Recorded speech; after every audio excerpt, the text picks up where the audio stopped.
Hello दोस्तों, आपका स्वागत है स्कॉलर एलाइट में। जो लोग ये वीडियो पहली बार देख रहे हैं तो उनसे रिक्वेस्ट है कि आप हमारे चैनल को सब्सक्राइब कर लीजिए ताकि जो भी वीडियोस मैं अपलोड करूंगा आपको नोटिफिकेशन के माध्यम से पता चलता रहे। चलिए स्टार्ट करते हैं। आज मैं आपको इस वीडियो में भारतीय संविधान का पार्ट 5 बताने जा रहा हूं, जिसके अंतर्गत हम नागरिकता हो गया, हमारा जो भाग 1 है, इन सब चीजों के आर्टिकल्स को और उनके अंदर जो थोड़े से डिटेल्स हैं उनको हम जानेंगे। तो चलिए स्टार्ट करते हैं। यहाँ पर तो देखते हैं यहाँ पर क्या बोला जा रहा है। भाग 1 की यहाँ पर हम पहले बात करेंगे, संघ और उसका राज्य क्षेत्र।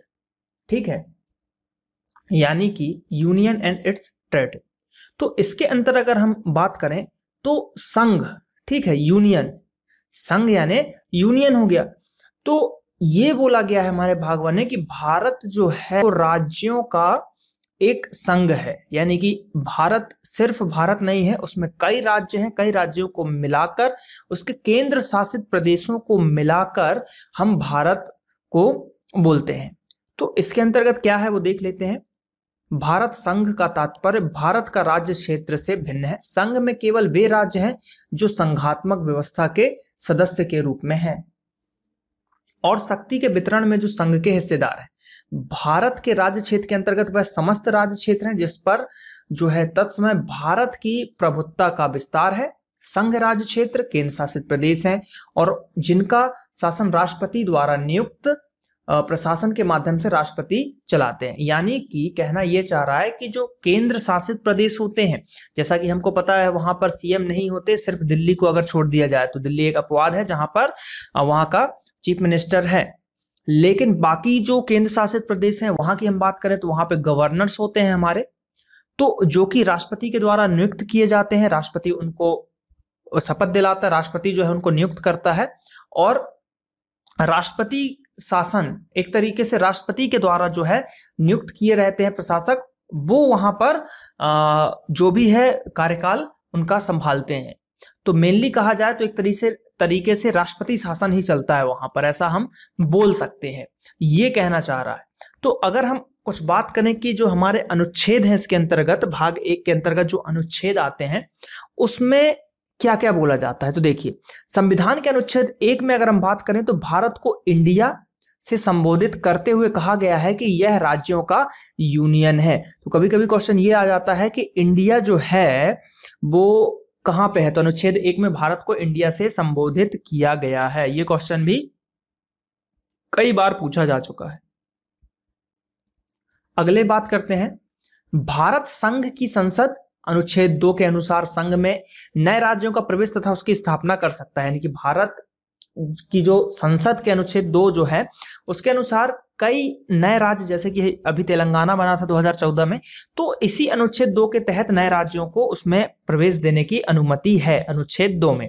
अनुच्छेद 3 की अगर हम बात करते हैं तो किसी राज्य से उसका राज्य क्षेत्र अलग करके अथवा 2 या अधिक राज्यों को या राज्यों के भाग को मिलाकर अथवा किसी राज्य क्षेत्र को किसी राज्य के भाग के साथ मिलाकर नए राज्य का निर्माण कर सकेगी, ऐसा कहा गया है अनुच्छेद 3 में। जैसे कि कैसे देखते हैं, किसी राज्य का क्षेत्र बढ़ा सकेगी, किसी राज्य का क्षेत्र बढ़ा दिया, मान लीजिए आप मध्य प्रदेश में है, अगर उसको क्षेत्र बढ़ाना है, जैसे छत्तीसगढ़ हमारे उससे अलग हो गया, अब मान लो बढ़ाना है छत्तीसगढ़ को, साथ में वो जोड़ सकता है, ये उसकी सरकार कर सकता है। किसी राज्य क्षेत्र को घटा सकती है, क्षेत्र को सीमा को घटा सकती है, घटा भी सकती है या बढ़ा भी सकती है।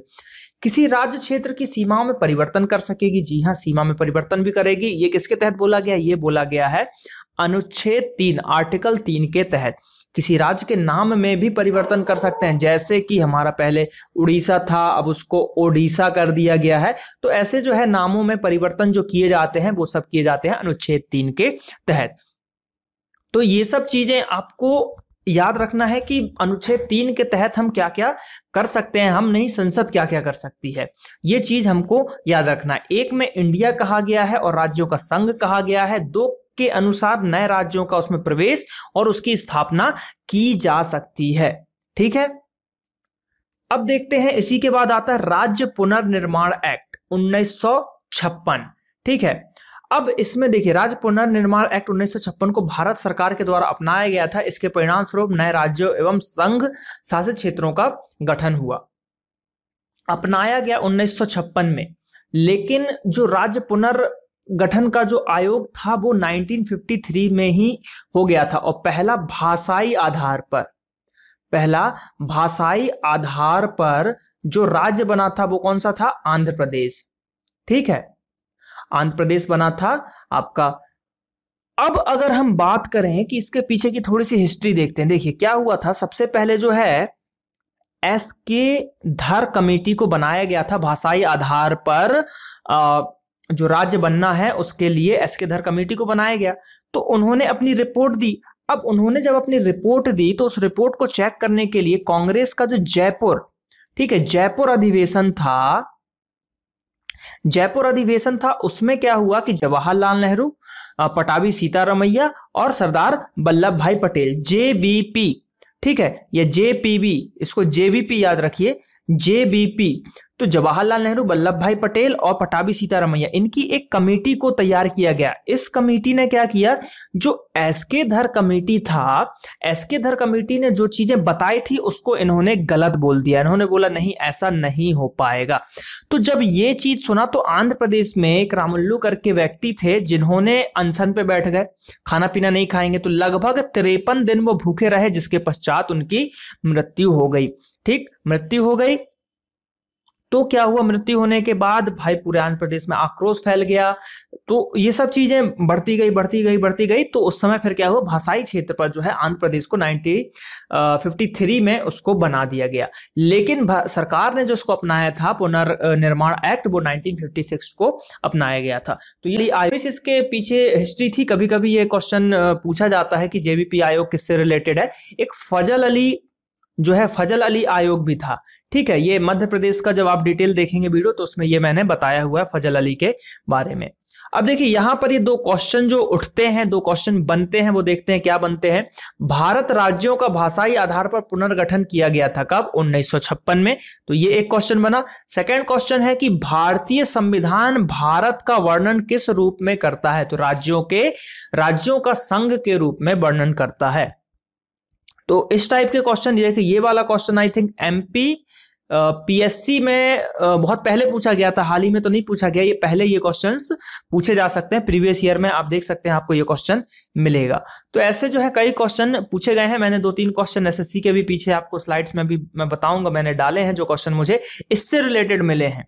ठीक है, नागरिकता से रिलेटेड और ये संविधान से, एक्ट से रिलेटेड जो भी मिले हैं मैंने आपको बताया। चलिए कुछ और देखते हैं कि 1956 जो था, 1956 के बाद गठित राज्य, तो देखिए महाराष्ट्र एवं गुजरात 1960 में, दादर एवं नगर हवेली 1961, गोवा दमन दीप 1962, यहां पर पुडुचेरी 1962, नागालैंड 1963, हरियाणा चंडीगढ़ 1966, हिमाचल प्रदेश राज्य का दर्जा मिला इसको 1971 में, मणिपुर त्रिपुरा और मेघालय राज्य का दर्जा मिला 1972 में, सिक्किम को पूर्ण राज्य का दर्जा मिला 1975 में। ये बहुत बार आरआरबी यानी कि रेलवे में पता नहीं क्यों पूछा जाता है सिक्किम के बारे में, बहुत ही फेवरेट क्वेश्चन हो गया ये रेलवे का।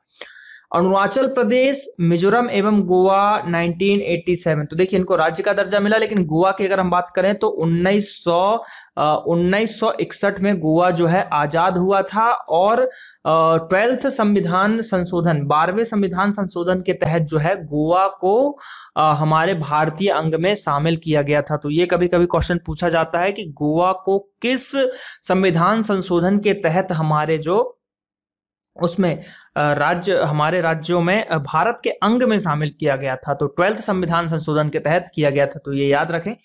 छत्तीसगढ़ 11वें नंबर पे आप देख सकते हैं, छत्तीसगढ़, उत्तराखंड और झारखंड को 2000 में किया गया था। तेलंगाना भी लेटेस्ट का है 2014, ये 29वां राज्य है आपका तेलंगाना। तो यहां पर बात करें तो ये शॉर्ट में डिटेल हमने देखा थोड़ा सा कि कैसा पुनर्गठन आयोग था।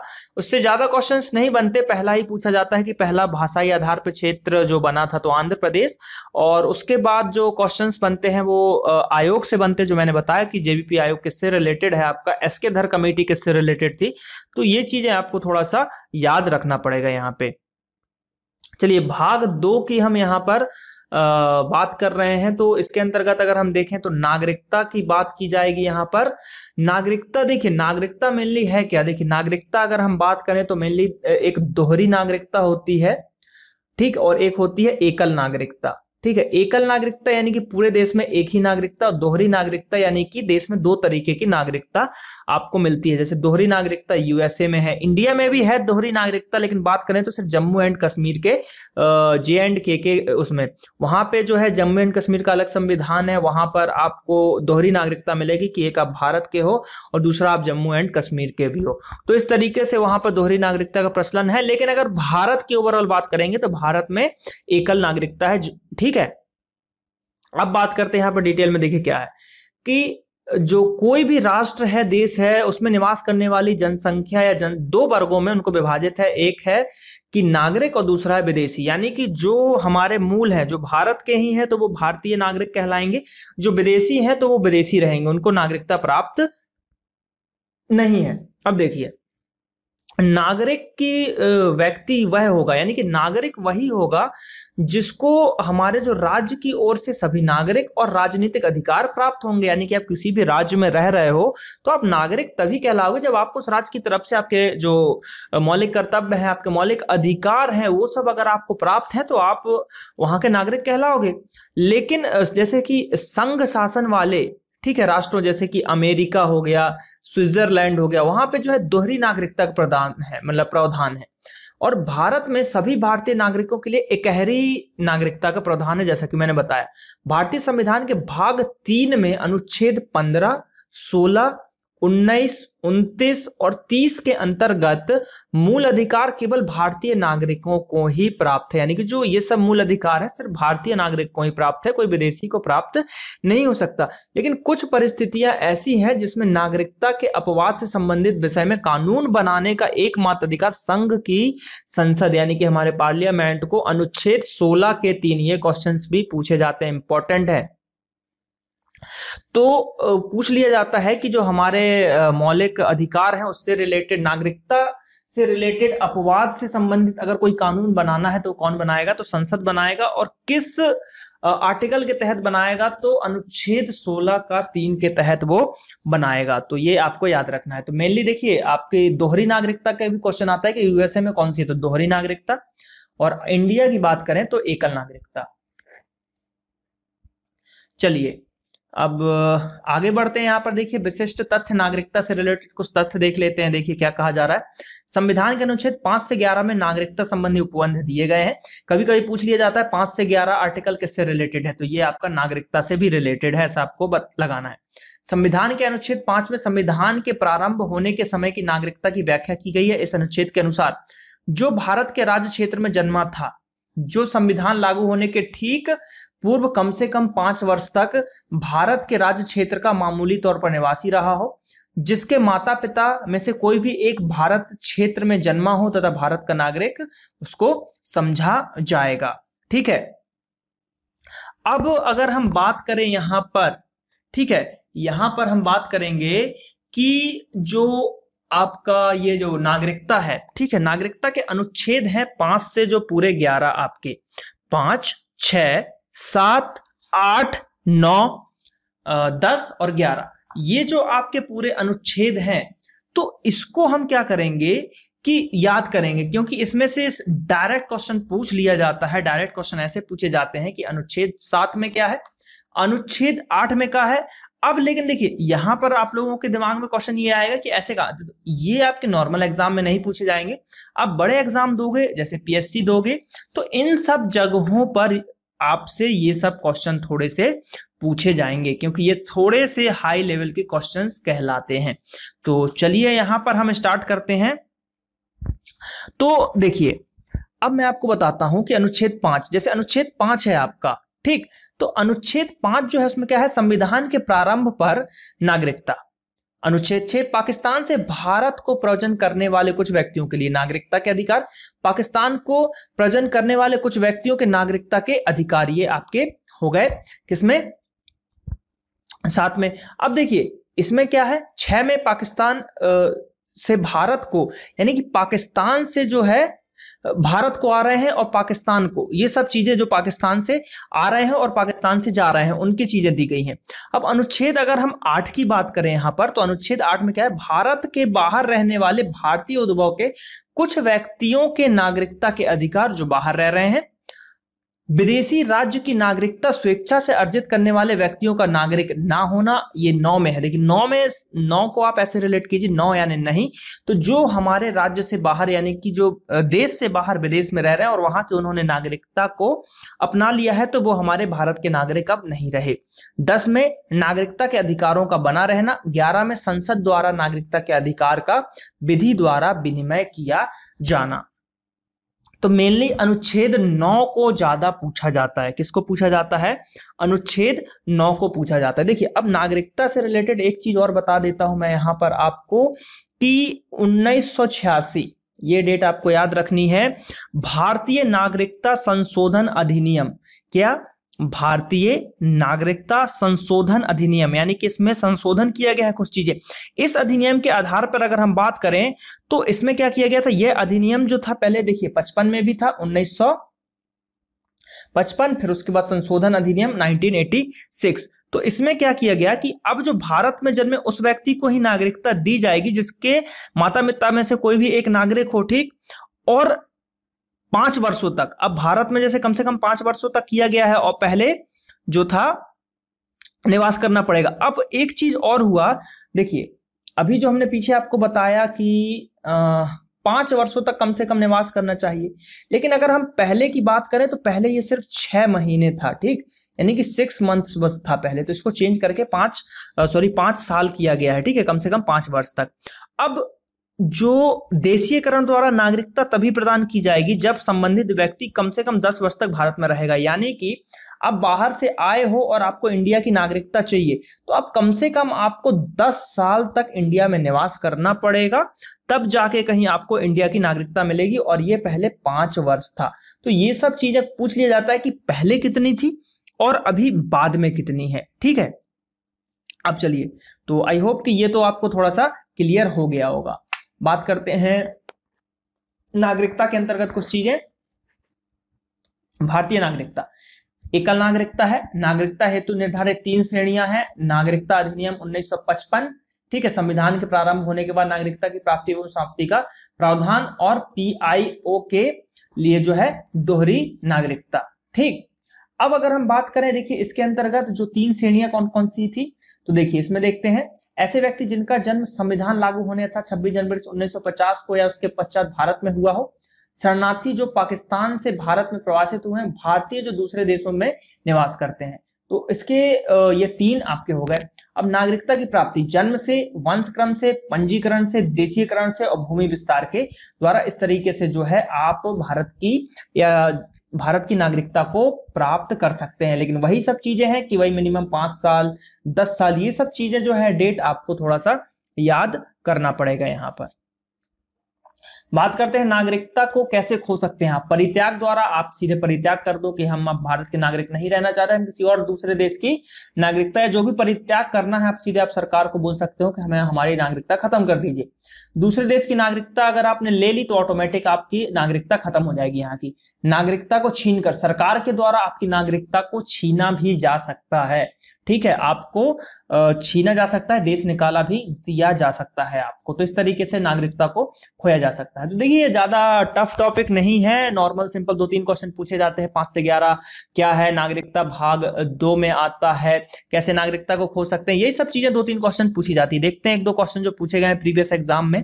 तो देखिए क्वेश्चन ये पूछा गया, एक व्यक्ति नागरिकता के अधिकार कैसे खो सकता है यदि वह दूसरे राज्य की नागरिकता को ले लेता है। ये देखिए SSC MTS मल्टीटास्किंग बहुत ही छोटे एग्जाम में ये पूछा गया था 2013 में ही। भारतीय संविधान के नागरिकता के प्रावधान कब लागू किए गए? तो ये तो 1949 में लागू किया गया था, और ये पूछा गया है CGL में, यानी कि SSC CGL में आपका पूछा गया था, कमांड ग्रेजुएट लेवल जो एग्जाम होता है उसमें यहाँ पर पूछा गया था 2013 में ही। भारतीय संविधान का कौन सा अनुच्छेद संसद को नागरिकता का अधिकार जो है विनिमय करने की शक्ति देता है? तो यह देता है अनुच्छेद 11।